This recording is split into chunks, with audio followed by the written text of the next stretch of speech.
सत श्री अकाल। इस वक्त हम मौजूद हैं रामाश्वरी विश्वकर्मा जी के पास में। समाजवादी पार्टी से पूर्व शिक्षा मंत्री रहे हैं, पूर्व एमएलसी, पूर्व अध्यक्ष पिछड़ा वर्ग आयोग। आज हमारे शो विधानसभा उपचुनावी हल्ला बोल में सम्मिलित हुए हैं। विश्वकर्मा जी, आपका बहुत बहुत स्वागत है। चुनावी बेला में इस वक्त आप क्या कहना चाहेंगे? दोनों प्रत्याशी मैदान में हैं। आपकी पार्टी की तरफ से विनय तिवारी है, भाजपा ने अमन गिरी को मैदान में उतारा है। क्या इस वक्त आप कहेंगे? देखिए, ये उपचुनाव दो पार्टियों के, समाजवादी पार्टी और भारतीय जनता पार्टी के बीच में हो रहा है। जो आज देश के हालात हैं और जिस तरह से नौजवानों को नौकरी नहीं मिल रही, रोजगार नहीं मिल रहा है, किसानों की आय दुगनी नहीं हुई, किसान पूरी तरह से बर्बाद हो गया, गन्ना किसानों का बकाया अभी भी बाकी है, और पिछड़ों को आरक्षण खत्म कर दिया बीजेपी सरकार ने। दलितों के ऊपर लगातार उत्पीड़न अत्याचार हो रहा है।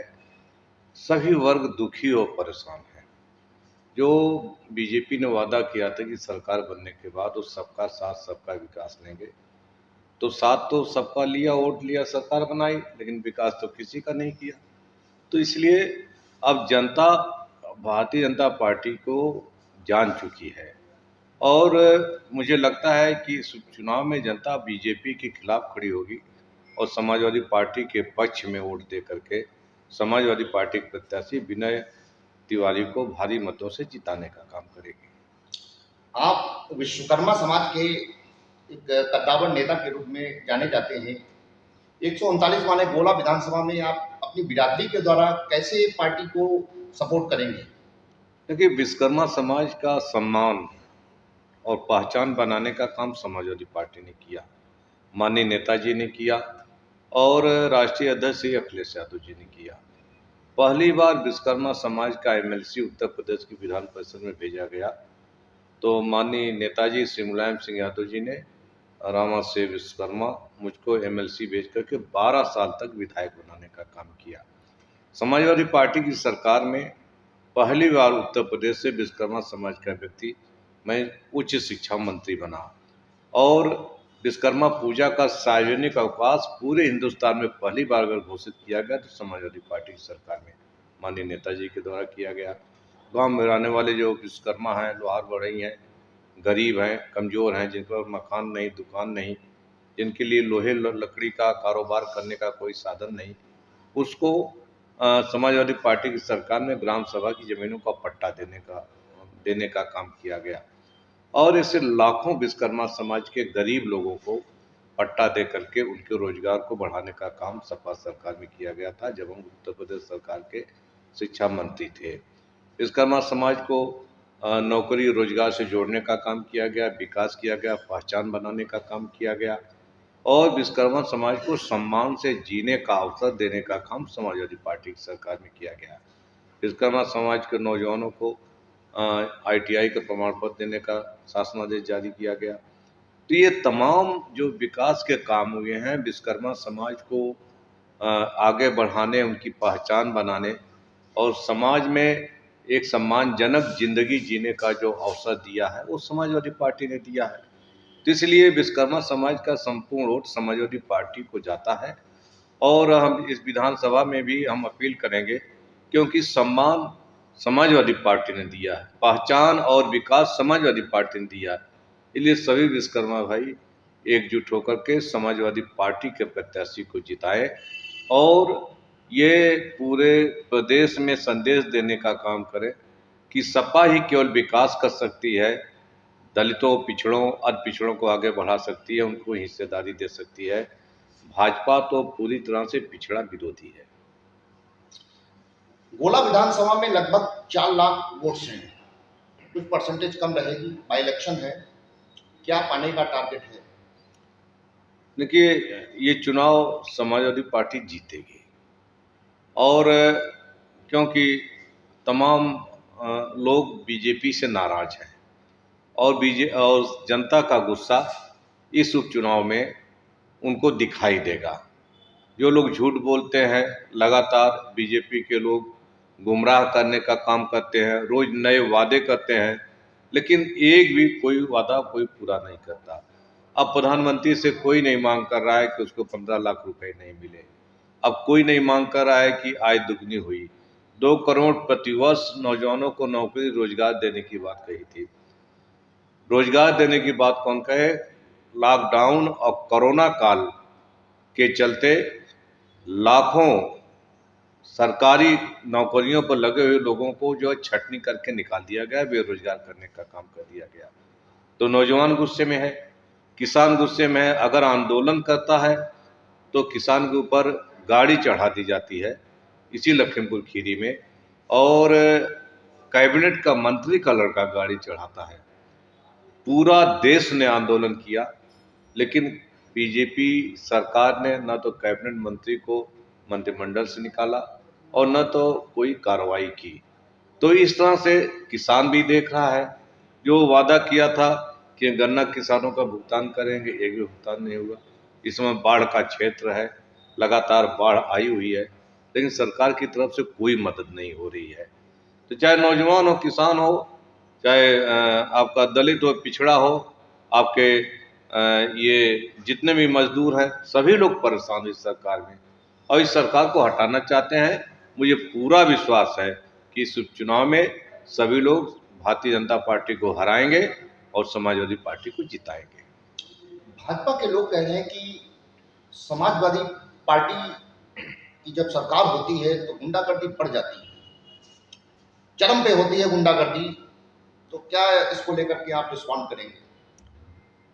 तो आज तो बीजेपी की सरकार है, बताएं कि बीजेपी में गुंडई कौन कर रहा है? किसानों के ऊपर गाड़ी कौन चढ़ा रहा है? बीजेपी के लोग। जो बेटियों के साथ बलात्कार हो रहे हैं, कौन शामिल है उसमें? चाहे शाहजहांपुर की घटना ले लीजिए, उन्नाव की घटना ले लीजिए, हाथरस की घटना ले लीजिए, सब बीजेपी के विधायक, एमपी और बीजेपी के लोग शामिल हैं। मुख्यमंत्री जी कहते हैं हमने उत्तर प्रदेश से अपराधियों को जो है जेल में डाल दिया है। तो हम पूछना चाहते हैं कि अगर सारे अपराधी जेल चले गए तो फिर हत्याएं कैसे हो रही हैं, बलात्कार कैसे हो रहा है, गरीब लोगों की जमीनों पर कब्जा करते हो कैसे हो रहा है, फर्जी मुकदमों में फंसाने का काम कौन कर रहा है? भारतीय जनता पार्टी की सरकार में सत्ता संरक्षित अपराध बड़ी तेजी से हो रहे हैं और सत्ता में बैठे लोग अपराधियों को संरक्षण दे रहे हैं। आज ये मुख्यमंत्री का बुलडोजर किसके ऊपर चल रहा है? गरीब के ऊपर चल रहा है, समाजवादी पार्टी के जो नेता हैं उनके ऊपर चल रहा है। लेकिन भारतीय जनता पार्टी के किसी नेता, मंत्री, विधायक या कार्यकर्ता के घर पर बुलडोजर चला है? हजारों लोग जो है तमाम केस में फंसे हुए हैं, बीजेपी के लोग, जिनकी कार्रवाई उन पर हो रही है। कार्रवाई एक तरफा केवल समाजवादी पार्टी के विपक्ष के लोगों पर हो रही है। तो ये गुंडा राज तो बीजेपी सरकार में है, हमारी सरकार में कहाँ था? 139 वाले गोला विधानसभा में स्टेट लेवल के लीडर्स गोला में आज स्टे कर रहे हैं। इतना फोकस इस सीट पर क्यों आखिर? क्या ये सीट आप जीतते हैं, विजेता या विजेता रहते हैं तो क्या सरकार गिरा देंगे? ये बीजेपी से पूछिए ना। बीजेपी का एक एक मंत्री एक एक सेक्टर में बैठा दिया गया है, जो लालच दे रहा है, प्रशासनिक मशीनरी का दुरुपयोग कर रहा है, प्रशासन के माध्यम को जो है इसके माध्यम से चुनाव जीतना चाहता है। ये चुनाव एक तरफ जनता लड़ रही है जिसका प्रतिनिधित्व समाजवादी पार्टी करती है, माननीय अखिलेश यादव जी करते हैं, और दूसरी तरफ सरकार लड़ रही है, सरकार प्रशासनिक मशीनरी लड़ रही है जिसका प्रतिनिधित्व बीजेपी करती है। तो बीजेपी सत्ता के बल पर चुनाव जीतना चाहती है, लेकिन गोला की जनता ये बहुत समझदार है और हम समझते हैं जो किसानों के जो बलिदान था, यहाँ के लोग उस बलिदान को नहीं भूलेंगे और भारतीय जनता पार्टी के खिलाफ वोट करेंगे और समाजवादी पार्टी को जिताने का काम करेंगे। आपकी पिछली हार का कारण क्या रहा, कुछ एनालिसिस किया है? देखिए, समाज जनता पूरी तरह से तैयार थी समाजवादी पार्टी की सरकार बनाना और माननीय श्री अखिलेश यादव जी को उत्तर प्रदेश का मुख्यमंत्री बनाने के लिए पूरी तरह जनता ने वोट भी दिया, लेकिन भारतीय जनता पार्टी अपने कारनामों से बाज नहीं आई। दुष्प्रचार किया, पोलिंग में व्यवधान पैदा किया, सत्ता और सरकार और मशीनरी का उपयोग किया, और कहीं न कहीं निर्वाचन आयोग भी पूरी तरह से निष्पक्ष नहीं रहा। इसलिए हमारी अधिकांश सीटें 200, 400, 1000, 1000, 2000, 2500 से हम ज़्यादा सीटें हार गए, जिसकी वजह से सरकार हमारी बनते-बनते रह गई। लेकिन जनता के बीच में आज भी समाजवादी पार्टी है, और सरकार में भले ही भारतीय जनता पार्टी हो, लेकिन जनता के बीच में समाजवादी पार्टी है। भाजपा के लीडर्स का कहना है कि खेल 80-20 का होगा, माने 80 में बीजेपी रहेगी, 20 में समाजवादी पार्टी। चूंकि स्वर्गीय अरविंद गिरी का बेटा लड़ रहा है चुनाव, अमन गिरी, इसलिए सिंपैथी वोटर्स की उसकी तरफ है। तो क्या आप कैसे देख रहे हैं इसको? देखिए, अरविंद गिरी एक अच्छे नेता थे, विधायक थे, और उनकी शुरुआत तो समाजवादी पार्टी से हुई। समाजवादी पार्टी के विधायक रहे वो। तो अरविंद गिरी के भी लोग जो है समाजवादी पार्टी से सिंपैथी रखते हैं, क्योंकि उनकी राजनीति की शुरुआत माननीय नेताजी ने की, समाजवादी पार्टी से की। और अगर बीजेपी ये कहती है कि वो 80% वोट पाएंगे, तो इसका स्पष्ट ये मानना मतलब है कि वो कहीं न कहीं बेईमानी करेंगे, वरना लोकतंत्र और जनता की राय को बीजेपी पहले कैसे बता सकती है। इसका मतलब कहीं न कहीं प्रशासनिक मशीनरी का दुरुपयोग और बेईमानी करके चुनाव जीतने की रणनीति तैयार कर ली है।